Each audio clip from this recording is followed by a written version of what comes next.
Whenever you're watching this video is when you're meant to see it. This is a collective love check-in for you and the person on your mind right now.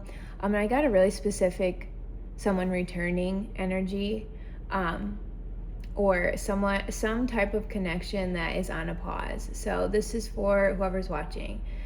So with the Hanged Man, this person, they're stuck. So they want to come back. They want to offer you temperance, which is peaceful resolution. They want to be soft with you. They want to, because Six of Swords is crossing turbulent waters and resolving things with conversation, but the Temperance card is an energy of restoring balance to a connection, and it's a major arcana card that comes after the Devil. So there's already been some sort of attachment formed here.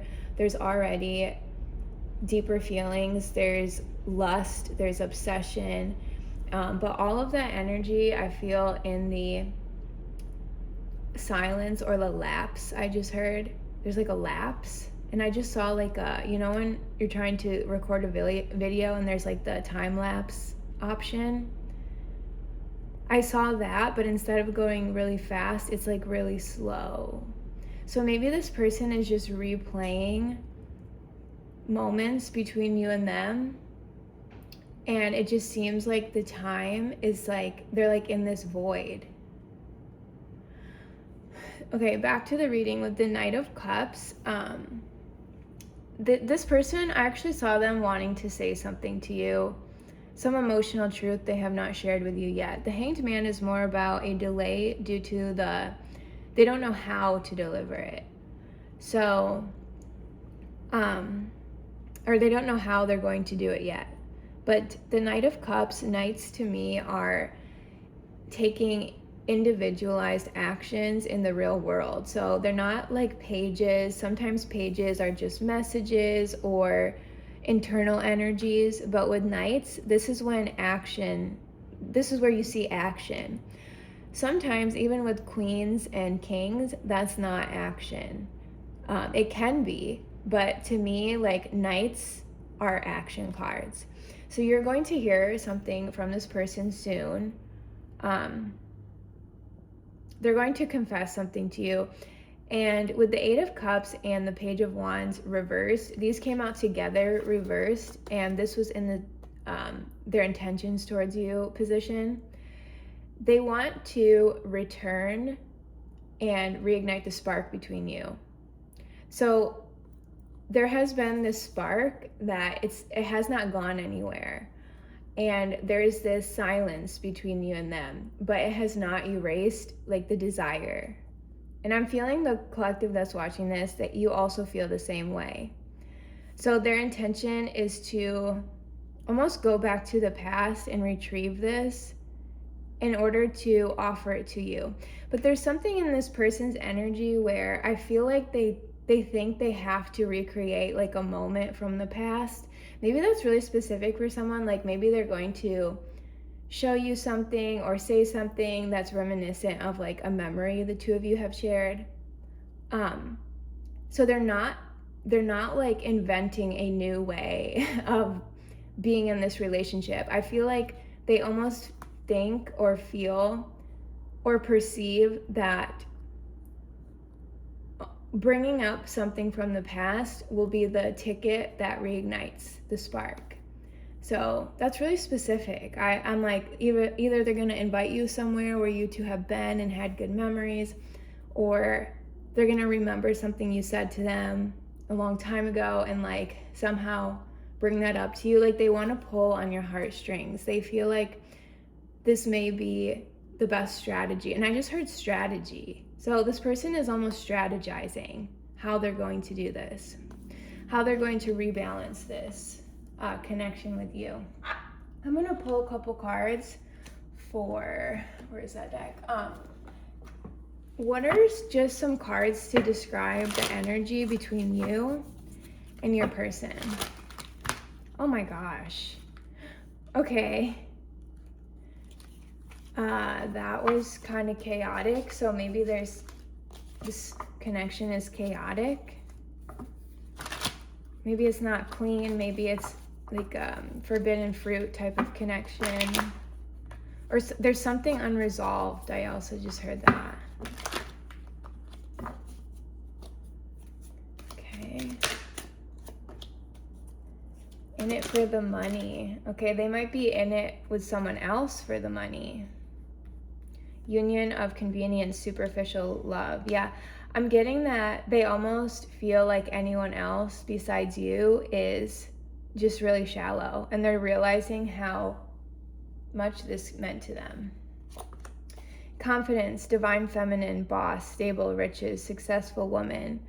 So maybe this is them if you're a guy watching, or this is you, a confident, divine feminine. Maybe this is something they admire about you. They feel like you're really driven and know who you are. Okay. Numbing pain, escaping reality, wanting you drunk, drinking away problems. So they might be using alcohol or other substances to numb the pain. Sacrifice, selfless love, compromising, must give up something. So maybe there's something this person needs to give up in order to come towards you. I'm gonna get 2 more, and then I'm gonna end off with a Rumi card.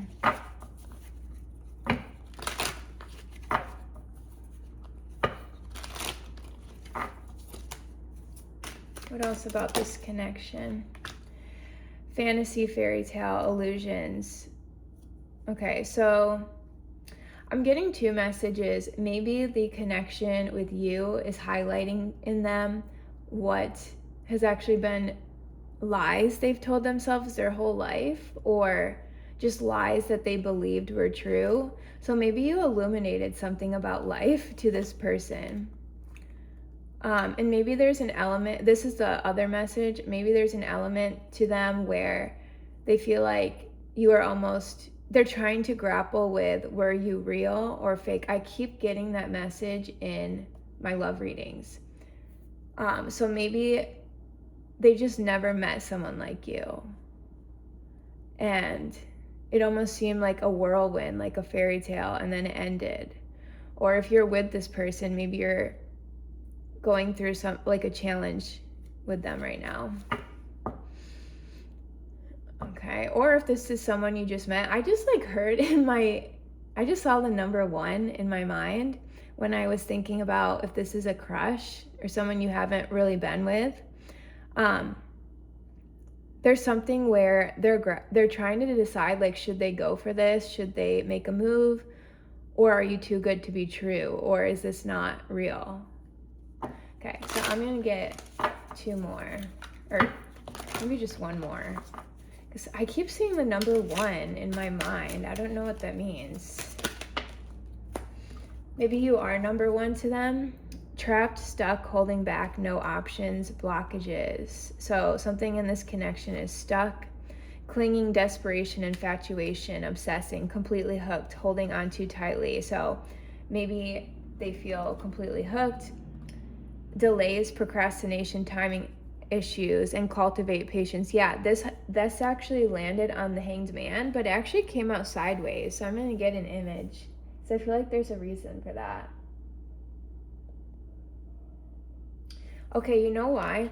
I saw this person standing on a train platform, and they were really focused on how fast the trains were going by, but then at the same time, they would take a step forward and not be able to move. It's they were looping, going back to what I said in the beginning about the looping video.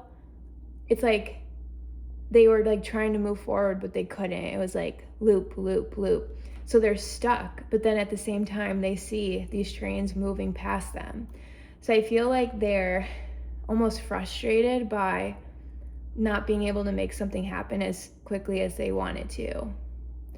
Or they're intimidated by the time that has passed. They're wondering if they're running out of time. And actually, I just looked at the clock on this card. Obviously, I looked at it in the beginning, but it just jumped out at me. So there's something about time. They feel like they're losing time. I'm gonna get a message for whoever's watching. Just something healing. I feel like these Rumi cards are just so healing. While I'm shuffling, please like or subscribe if this resonates. It really helps me pick up on your energy. And I do offer personal readings. My most popular ones are Akashic Records readings. And this helps me dive into your psyche, what blocks you have to love. My specialty is love and spiritual growth, because I feel like they're one and the same. I feel like the people you attract and the lessons you learn are indicative of your own spiritual growth, or they're mirrors to you. Okay, so can I just get one card? Okay, no, there's two. That's weird, because I was hearing one and then I got two, so I'm gonna see if I can decode this. So Sacred Phoenix Heart, 21, and Blessings of Zahara, 39, reversed. I'm actually gonna start with this one.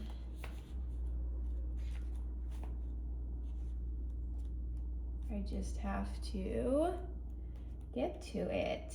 Okay, here we go. Let go of thought. Don't take it into your heart. You are naked, and thought is like ice. You use thought to seek release from suffering and pain, while thought is the cause of your suffering and pain. The realm of creation is outside the scope of thought. O foolish one, see the opus and behold the beauty. Look in the direction from which the images flow. See the brook that causes the wheel to turn.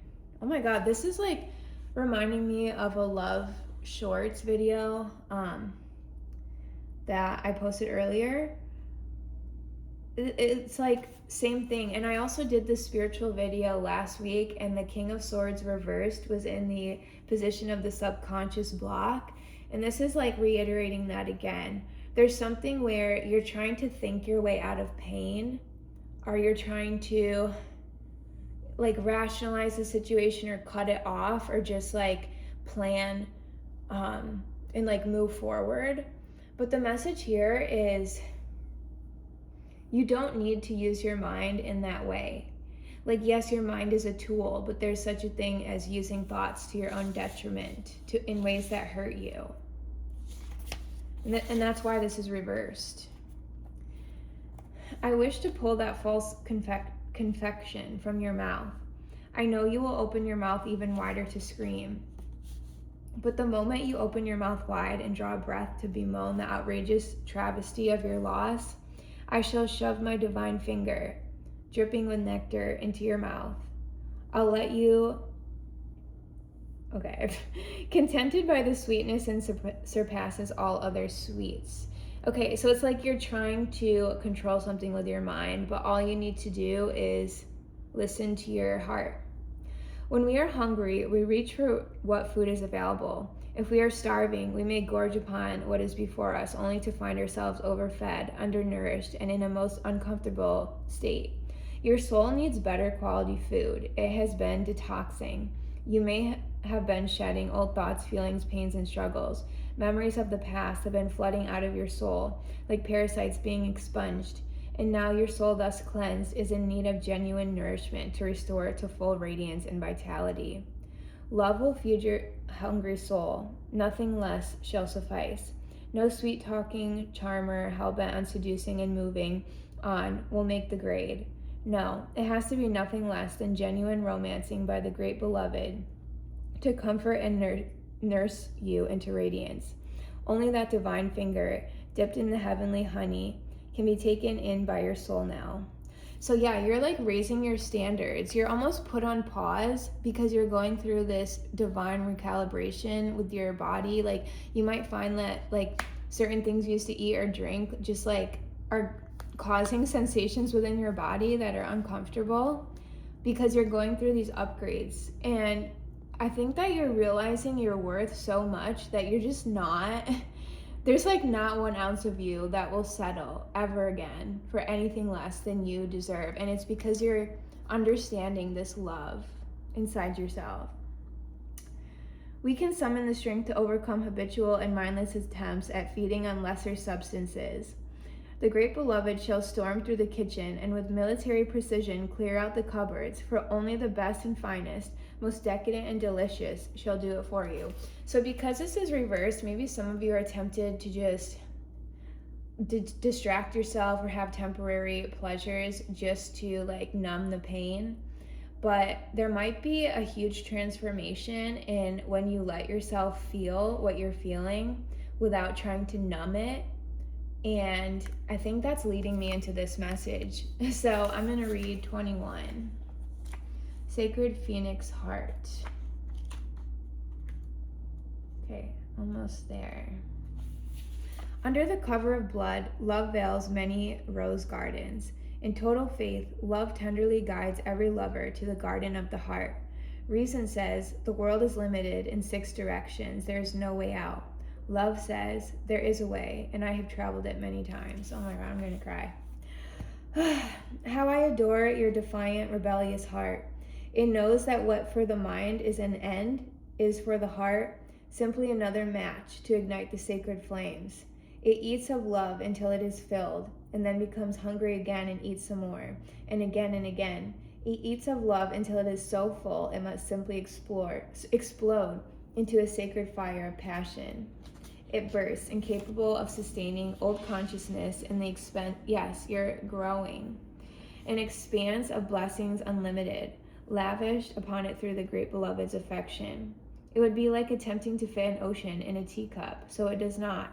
It bursts forth like a dying star into a spectacular radiance, only to reborn again, new and hungry for the next feeding frenzy in love's great banquet.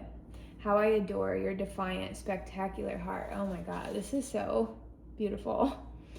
Love guides us through travails that seem improbable, if not impossible. It does not shy away from any challenge, from any cause. It cannot. It is just love's way. Love says to us, there is always another way. You are receiving this guidance now. Perhaps you are scratching your head quizzically or are in deepest despair because you appear to have met a dead end, a frowning no, or a dismissive laugh upon your quest to bring love alive. So then, do you choose to believe in love or in the death of sorts your heart faces? Your heart shall rally. I choose death because that is the portal to new life. And so it is wise, you see, but you must be brave. To be burned in love, by love, for love, will involve endurance of pain, but it will also place it in context. It is the shorter pain that is not compounded by erroneous thinking.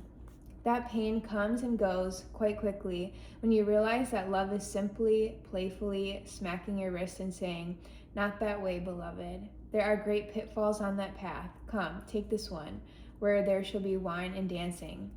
So you are being guided to accept the closed doors, the death, the pain, and to let it become tinder for your fire. Cry whatever tears need to be cried, so your tinder can be dry and ready to create the sparks your heart needs. That sacred phoenix, ready to die into life within you, is hungry for the fire. Let it feast so it can fulfill its potential, its divine destiny, and become born again into new form, more divinely aligned and alive than ever before. This oracle comes with a message for you. You may feel as though you have been wandering in a desert for many years with no oasis in sight.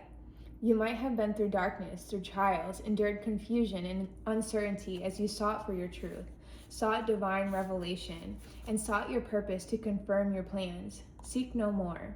The answers are now given, or very soon will be, and the life, the passion, the purpose, it will all come to you in clarity. Does life need to be grasped for? It is bestowed according to grace and destiny. It need not be sought so much as received. The spiritual destiny that calls your soul, even while you may feel your bodily ears are deaf to the call, makes your heart leap. It's as though hearing the beloved's voice and stirring an ancient memory of love so powerful, it moves you, even without you necessarily understanding how or why. So let the life come to you. Be prepared to let the old version of your life pass away into the new life now being born. What does this mean? It means letting go of your striving, your opinions, your doubts, your despair, and your fears. Life wants to happen through you, blazing angel. You don't have to do much other than get out of your own way. Love is your nature. Let it flourish, and life shall unfold accordingly. This oracle brings a particular message regarding divine timing, that oh so significant factor in our dreams coming to life. Your time is fast approaching. It might even be now. It may seem least likely to you. There may be great darkness or confusion, and yet the unveiling of the new dawn is closest to the deepest darkness of night. Do not turn back or away from your progress. Your very next step shall be upon hallowed ground, rendered golden by the rays of the rising sun. Oh my God. That is so beautiful. Okay. Actually, I was just guided to say this sacred honoring ritual too, because it goes along with what I was saying in my other shorts about feeling the love in your heart for yourself. So this is the ritual. Place your hands on your heart and say, "This sacred phoenix heart is blessed. Through every loss, every grief and sadness, every morning, this heart grows strong, ready to ignite into new life, into that dance that is not the funeral procession, but the rite of spring. This heart is ready to leap with new life, to be infused with the joy of innocence and the passion of deepest devotion. How I trust my heart to lead me, guided by the inner voice of love, through all that could possibly be. I am safe. This heart knows the way, and I follow it faithfully now, into the light of a new day. Through sacred grace, so be it." Place your hands in prayer and close your eyes. Imagine there is love in your heart, and that you can send a gentle acknowledgement of that love from your mind to your heart. As you bow your head towards your hands, imagine you are mentally bowing to the greatness of your heart and the love it honors. You have completed your sacred honoring ritual. I'm going to end it there. Thank you for watching, and I hope to see you next time.